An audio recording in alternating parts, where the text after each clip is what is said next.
बिस्मिल्लाहिर्रहमानिर्रहीम अस्सलाम वालेकुम जी। तो बस ਅੱਜ ਤੁਹਾਡੇ ਲਈ ਬਹੁਤ ਹੀ ਜ਼ਬਰਦਸਤ ਜੀ ਰੈਮਡੀ ਲੈ ਕੇ ਆਏ ਹਾਂ।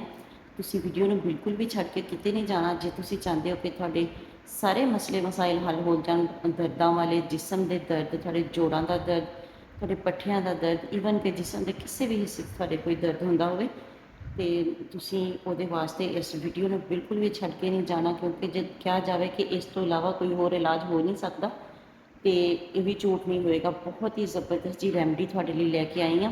ਤੁਹਾਡੇ ਜਿਸਮ ਦੇ ਵਿੱਚ ਕਿਸੇ ਵੀ ਹਿੱਸੇ 'ਤੇ ਕੋਈ ਪੱਠਿਆਂ ਦਾ ਦਰਦ ਹੁੰਦਾ ਹੋਵੇ, ਜੋੜਾਂ ਦਾ ਦਰਦ ਹੁੰਦਾ ਹੋਵੇ, ਰੀੜ੍ਹ ਦੀ ਹੱਡੀ 'ਚ ਦਰਦ ਹੁੰਦਾ ਹੋਵੇ, ਤੇ ਹਰ ਕਿਸੇ ਦਰਦ ਵਾਸਤੇ, ਈਵਨ ਕਿ ਫਾਲਜ ਦੇ ਮਰੀਜ਼ ਵੀ ਇਸ ਤੇਲ ਦੀ ਮਾਲਿਸ਼ ਤੋਂ ਬਾਅਦ ਉੱਠ ਕੇ ਚੱਲਣ ਫਿਰਨ ਲੱਗ ਪੈਣਗੇ। ਪਹਿਲੀ ਹੀ ਮਾਲਿਸ਼ ਦੇ ਨਾਲ ਤੁਹਾਨੂੰ ਬਹੁਤ ਜ਼ਬਰਦਸਤ ਫਰਕ ਨਜ਼ਰ ਆਏਗਾ।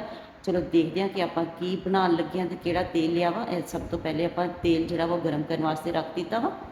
ਅੱਗੇ ਚੱਲ ਕੇ ਤੁਹਾਨੂੰ ਦੱਸਾਂਗੀ ਕਿ ਤੇਲ ਮੈਂ ਕਿਹੜਾ ਲਿਆ ਵਾ। ਜਾਇਫਲ ਲਈ ਹੈ। ਜਾਇਫਲ ਦਾ ਉੱਪਰ ਵਾਲਾ ਛਿਲਕਾ ਉਤਾਰ ਕੇ ਉਹਦਾ ਬੀਜ ਜਿਹੜਾ ਉਹਨੂੰ ਇਸ ਤਰੀਕੇ ਨਾਲ ਕ੍ਰਸ਼ ਕਰ ਲੈਣਾ ਮੋਟਾ ਮੋਟਾ। ਬਹੁਤ ਜ਼ਿਆਦਾ ਬਾਰੀਕ ਕੁੱਟਣ ਦੀ ਜ਼ਰੂਰਤ ਨਹੀਂ, ਥੋੜਾ ਮੋਟਾ ਹੀ ਰੱਖਣਾ ਵਾ, ਕਿਉਂਕਿ ਆਪਾਂ ਇਹਦੇ ਵਿੱਚ ਜਲਾਣਾ ਵਾ। ਜਿੰਨਾ ਟਾਈਮ ਜ਼ਿਆਦਾ ਲੈ ਕੇ ਜਲੇਗਾ ਉਨਾ ਹੀ ਜ਼ਬਰਦਸਤ ਜਾਂ ਇਫੈਕਟਿਵ ਆਪਣਾ ਤੇਲ ਬਣ ਕੇ ਤਿਆਰ ਹੋਏਗਾ।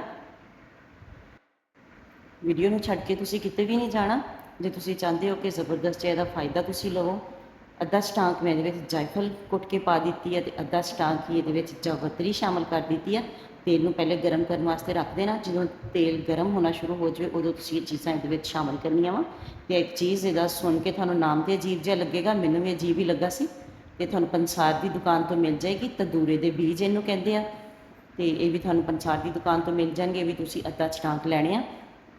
ਤੇ ਤਿੰਨੇ ਚੀਜ਼ਾਂ ਨੂੰ ਤਿਲਾਂ ਦੇ ਤੇਲ ਦੇ ਵਿੱਚ, ਇੱਕ ਪਾਓ ਤਿਲਾਂ ਦਾ ਤੇਲ ਲੈ ਕੇ ਉਹਦੇ ਵਿੱਚ ਜਲਾ ਲੈਣਾ ਵਾ ਅੱਛੇ ਤਰੀਕੇ ਦੇ ਨਾਲ। ਬਿਲਕੁਲ ਵੀ ਤੁਸੀਂ ਜਲਦੀ ਨਹੀਂ ਕਰਨੀ। ਲੋ ਟੂ ਮੀਡੀਅਮ ਫਲੇਮ ਤੇ ਤੁਸੀਂ ਇਹਨੂੰ ਰੱਖ ਦੇਣਾ ਵਾ। ਤਕਰੀਬਨ ਅੱਧਾ ਘੰਟਾ ਲੱਗ ਜਾਏਗਾ ਇਹਨਾਂ ਨੂੰ ਜਲਦਿਆਂ ਹੋਇਆਂ। ਤੇ ਇਹਨੂੰ ਅੱਛੇ ਤਰੀਕੇ ਦੇ ਨਾਲ ਤੁਸੀਂ ਇਹਨੂੰ ਜਲਾ ਕੇ ਇਹਦੇ ਵਿੱਚ ਦੇਖੋ ਬਿਲਕੁਲ ਕੋਇਲੇ ਤਰ੍ਹਾਂ ਇਹ ਹੋ ਗਿਆ ਵਾ।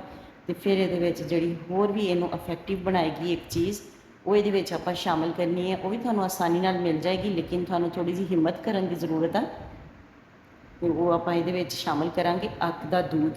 ਅੱਕ ਦਾ ਦੁੱਧ ਜਿਹੜਾ ਵਾ ਉਹ 3 ਤੋਂ 4 ਚਮਚ ਤੁਸੀਂ ਇੱਕ ਪਾਓ ਤੇਲ ਦੇ ਵਿੱਚ ਸ਼ਾਮਲ ਕਰਨੇ ਆ। ਲੇਕਿਨ ਇਸ ਚੀਜ਼ ਦਾ ਖਿਆਲ ਰੱਖਣਾ ਵਾ ਕਿ ਉਹ ਪਾਉਣ ਤੋਂ ਬਾਅਦ ਤੁਸੀਂ ਚੁੱਲ੍ਹੇ ਨੂੰ ਬਿਲਕੁਲ ਵੀ ਚਲਾਉਣਾ ਨਹੀਂਗਾ, ਤੇਲ ਨੂੰ ਬਿਲਕੁਲ ਵੀ ਹੋਰ ਹੀਟ ਨਹੀਂ ਦੇਣੀ। ਚੁੱਲ੍ਹਾ ਬੰਦ ਕੀਤਾ ਹੋਇਆ ਵਾ। ਤਕਰੀਬਨ 3 ਤੋਂ 4 ਮਿੰਟ ਬਾਅਦ ਜਿਹੜਾ ਵਾ ਨਾ ਥੋੜ੍ਹਾ ਜਿਹਾ ਇਹਦਾ ਜਿਹੜਾ ਟੈਂਪਰੇਚਰ ਨਿਕਲ ਲੈਣ ਦੇਣਾ ਵਾ, ਤੇ ਉਸ ਤੋਂ ਬਾਅਦ ਇਹਦੇ ਵਿੱਚ 3 ਤੋਂ 4 ਚਮਚ ਤੁਸੀਂ ਅੱਕ ਦਾ ਦੁੱਧ ਸ਼ਾਮਲ ਕਰਨਾ ਵਾ। ਇਹ ਰੈਮਡੀ ਜਿਹੜੀ ਹੈ ਮੇਰੀ ਖੁਦ ਹੀ ਇਸਤੇਮਾਲ ਕੀਤੀ ਹੋਈ ਆ। ਤੁਸੀਂ ਯਕੀਨ ਨਹੀਂ ਮੰਨੋਗੇ ਕਿ ਬਿਲਕੁਲ ਤੇ ਤੁਹਾਡਾ ਫੀਲ ਤੁਹਾਨੂੰ ਹੋ ਰਿਹਾ ਕਿ ਤੁਹਾਡਾ ਕੋਈ ਜੋੜ ਬਿਲਕੁਲ ਰੁਕਿਆ ਹੋਇਆ ਵਾ। ਤੁਸੀਂ ਇਹਦਾ ਮਸਾਜ ਕਰੋ। ਮਸਾਜ ਕਰਨ ਤੋਂ ਬਾਅਦ ਇਹਨੂੰ ਤੁਸੀਂ ਉਹਦੇ ਉੱਪਰ ਅੱਛੇ ਤਰੀਕੇ ਦੇ ਨਾਲ ਤੁਸੀਂ ਕੱਪੜਾ ਲਪੇਟ ਲੈਣਾ ਵਾ। ਤੇ ਕੱਪੜਾ ਲਪੇਟਣ ਤੋਂ ਬਾਅਦ ਬਸ ਉਹਨੂੰ ਹਵਾ ਨਹੀਂ ਲੱਗਣ ਦੇਣੀ। ਤੇ ਜਿਹੜਾ ਵਾ ਨਾ ਅੱਛੇ ਤਰੀਕੇ ਦੇ ਨਾਲ ਪਸੀਨਾ ਆਏਗਾ, ਤੁਹਾਡੇ ਜੋੜ ਖੁੱਲ ਜਾਣਗੇ, ਨਸਾਂ ਵਗੈਰਾ 'ਚ ਅਸਾਬੀ ਦਰਦ ਜਿਹੜਾ ਵਾ ਉਹ ਵੀ ਤੁਹਾਡਾ ਬਹੁਤ ਜਲਦੀ ਤੁਹਾਨੂੰ ਫਰਕ ਪਏਗਾ। ਇੱਕ ਪਹਿਲੇ ਮਸਾਜ ਦੇ ਨਾਲ ਹੀ ਤੁਹਾਡਾ ਅੱਧੇ ਤੋਂ ਜ਼ਿਆਦਾ ਦੁੱਖ ਜਿਹੜਾ ਉਹ ਖਤਮ ਹੋ ਜਾਏਗਾ। 2 ਤੋਂ 3 ਦਫਾ ਤੁਸੀਂ ਮਸਾਜ ਕਰੋਗੇ ਤੇ ਬਿਲਕੁਲ ਹੀ ਜਿਹੜਾ ਦਰਦ ਹੈ ਨਾ ਉਹ ਤਕਲੀਫ ਜਿਹੜੀ ਹੈ ਗਾਇਬ ਹੋ ਜਾਏਗੀ। ਕੋਈ ਮੁਸ਼ਕਿਲ ਚੀਜ਼ਾਂ ਨਹੀਂ ਆ। ਇਹ ਜਿਹੜਾ ਅੱਕ ਦਾ ਦੁੱਧ ਆ ਇਹ ਵੀ ਤੁਹਾਨੂੰ ਜਿਹੜਾ ਬਹੁਤ ਹੀ ਆਸਾਨੀ ਨਾਲ ਮਿਲ ਜਾਏਗਾ। ਗਰਮੀਆਂ ਦੇ ਵਿੱਚ ਦੁੱਧ ਜਿਹੜਾ ਜ਼ਿਆਦਾ ਹੁੰਦਾ ਵਾ ਪੌਦੇ ਦੇ ਵਿੱਚ, ਤੇ ਇਹਦੀ ਬਿਲਕੁਲ ਤੁਸੀਂ ਉੱਪਰ ਵਾਲੀ ਕੋਂਪਲ ਜਦੋਂ ਤੋੜੋਗੇ ਤਾਂ ਉਹਦੇ ਵਿੱਚੋਂ 4-5 ਕਤਰੇ ਜਿਹੜੇ ਆ ਨਾ ਆਸਾਨੀ ਨਾਲ ਨਿਕਲ ਆਉਂਦੇ ਆ। ਤੇ 3 ਤੋਂ 4 ਚਮਚ ਤੁਹਾਨੂੰ ਚਾਹੀਦੀ ਹੈ। ਮਹਿੰਗੀਆਂ ਮਹਿੰਗੀਆਂ ਦਵਾਈਆਂ ਤੋਂ ਤੁਹਾਡੀ ਜਾਨ ਛੁੱਟ ਜਾਏਗੀ ਜੇ ਤੁਸੀਂ ਥੋੜ੍ਹੀ ਜਿਹੀ ਹਿੰਮਤ ਕਰਕੇ ਇਸ ਤੇਲ ਨੂੰ ਬਣਾ ਕੇ ਰੱਖ ਲਓ। ਫਾਲੇ ਦੇ ਮਰੀਜ਼ਾਂ ਵਾਸਤੇ ਵੀ ਬਹੁਤ ਹੀ ਜ਼ਬਰਦਸਤ ਚੀਜ਼ ਆ।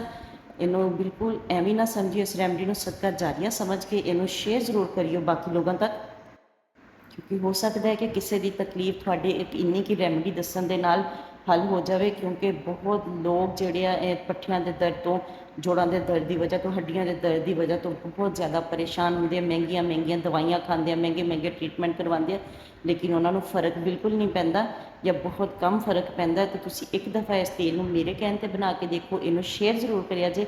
ਇਹੀ ਸਮਝ ਲਓ ਕਿ ਵੀਡੀਓ ਤੁਹਾਡੇ ਕੋਲ ਅਮਾਨਤ ਆਈ ਹੈ। ਤੁਸੀਂ ਇਹਨੂੰ ਜਿਹੜਾ ਨਾ ਸ਼ੇਅਰ ਜ਼ਿਆਦਾ ਤੋਂ ਜ਼ਿਆਦਾ ਕਰਨਾ ਵਾ। ਬਹੁਤ ਹੀ ਜ਼ਬਰਦਸਤ ਜੀ ਰੈਮਡੀ ਹੈ, ਬਹੁਤ ਹੀ ਆਸਾਨ ਜਿਹਾ ਇਲਾਜ ਆ। ਸਿਰਫ ਇਹਦਾ ਪਰਹੇਜ਼ ਤੁਸੀਂ ਇਹੀ ਕਰਨਾ ਵਾ ਕਿ ਇਹਨੂੰ ਜਿਹੜਾ ਤੁਸੀਂ ਇਹਨੂੰ ਮਸਾਜ ਕਰਨ ਤੋਂ ਬਾਅਦ ਅੱਛੇ ਤਰੀਕੇ ਨਾਲ ਮਸਾਜ ਕਰਨਾ ਵਾ। ਮਸਾਜ ਕਰਨ ਤੋਂ ਬਾਅਦ ਉੱਪਰ ਕੋਈ ਕੱਪੜਾ ਵਗੈਰਾ ਲਪੇਟ ਲੈਣਾ ਵਾ, ਤੇ ਜਾਂ ਕੋਈ ਪੋਲੀਥੀਨ ਵਗੈਰਾ ਦੇ ਉੱਪਰ ਲਪੇਟ ਲੈਣਾ ਕਿ ਹਵਾ ਨਾ ਲੱਗੇ ਤੁਹਾਡੇ ਜਿਸਮ ਦੇ ਉਸ ਹਿੱਸੇ ਨੂੰ, ਜਿਸ ਹਿੱਸੇ ਨੂੰ ਤੁਸੀਂ ਇਸ ਤੇਲ ਦੀ ਮਾਲਿਸ਼ ਕਰੋਗੇ। ਉਸ ਤੋਂ ਬਾਅਦ ਦੇਖਿਓ ਕਿ ਤੁਹਾਨੂੰ ਕਿੰਨਾ ਜ਼ਬਰਦਸਤ ਬਹੁਤ ਹੀ ਫ਼ਰਕ ਮਹਿਸੂਸ ਹੋਏਗਾ। ਕਿ ਤੁਸੀਂ ਖੁਦ ਯਕੀਨ ਨਹੀਂ ਕਰੋਗੇ ਕਿ ਤੁਹਾਨੂੰ ਕਿੰਨਾ ਇਹਦਾ ਫਾਇਦਾ ਹੋਇਆ ਵਾ। ਬਹੁਤ ਹੀ ਜ਼ਬਰਦਸਤ ਜੀ ਰੈਮਡੀ ਆ। ਤੁਸੀਂ ਇਹਨੂੰ ਜ਼ਰੂਰ ਜ਼ਰੂਰ ਜ਼ਰੂਰ ਹੀ ਤੁਸੀਂ ਇਹਨੂੰ ਬਣਾਉਣਾ ਵਾ ਅਤੇ ਇਹਨੂੰ ਤੁਸੀਂ ਸ਼ੇਅਰ ਵੀ ਜ਼ਰੂਰ ਕਰਨਾ ਵਾ, ਕਿਉਂਕਿ ਬਹੁਤ ਜ਼ਬਰਦਸਤ ਜੀ ਰੈਮਡੀ ਆ। ਹੋ ਸਕਦਾ ਵਾ ਕਿ ਆਪਣੇ ਇੱਕ ਸ਼ੇਅਰ ਦੇ ਨਾਲ ਜਿਹੜੀ ਆ ਆਪਣੇ ਬਹੁਤ ਸਾਰੇ ਕੋਈ ਜਿਹੜਾ ਕੋਈ ਤਕਲੀਫ ਦੇ ਵਿੱਚ ਆ, ਉਹਦੀ ਬਹੁਤ ਸਾਰੀ ਤਕਲੀਫ ਖਤਮ ਹੋ ਜਾਏਗੀ ਇਹਦੇ ਨਾਲ। ਕਿਉਂਕਿ ਜਦੋਂ ਜੋੜਾਂ ਦਾ ਦਰਦ ਜਾਂ ਪੱਠਿਆਂ ਦਾ ਦਰਦ ਜਿਨ੍ਹਾਂ ਨੂੰ ਹੁੰਦਾ ਵਾ, ਸਿਰਫ ਉਹ ਹੀ ਜਾਣਦੇ ਆ ਕਿ ਉਹਨਾਂ ਨੂੰ ਕਿੰਨਾ ਦਰਦ ਹੁੰਦਾ ਵਾ ਅਤੇ ਇਹ ਕਿਸ ਤਰੀਕੇ ਨਾਲ ਸਹਿ ਸਕਦੇ ਹੋ। ਅਤੇ ਇਸ ਲਈ ਤੁਸੀਂ ਜ਼ਰੂਰ ਇਹਨੂੰ ਸਦਕਾ ਜਾਰੀਆ ਦੀ ਨੀਅਤ ਦੇ ਨਾਲ ਵੀਡੀਓ ਨੂੰ ਸ਼ੇਅਰ ਜ਼ਰੂਰ ਕਰ ਦਿਓ। ਜੇ ਮਿਲਦੇ ਹਾਂ ਨੈਕਸਟ ਵੀਡੀਓ 'ਚ, ਉਦੋਂ ਤੱਕ ਲਈ ਅੱਲਾ ਹਾਫਿਜ਼।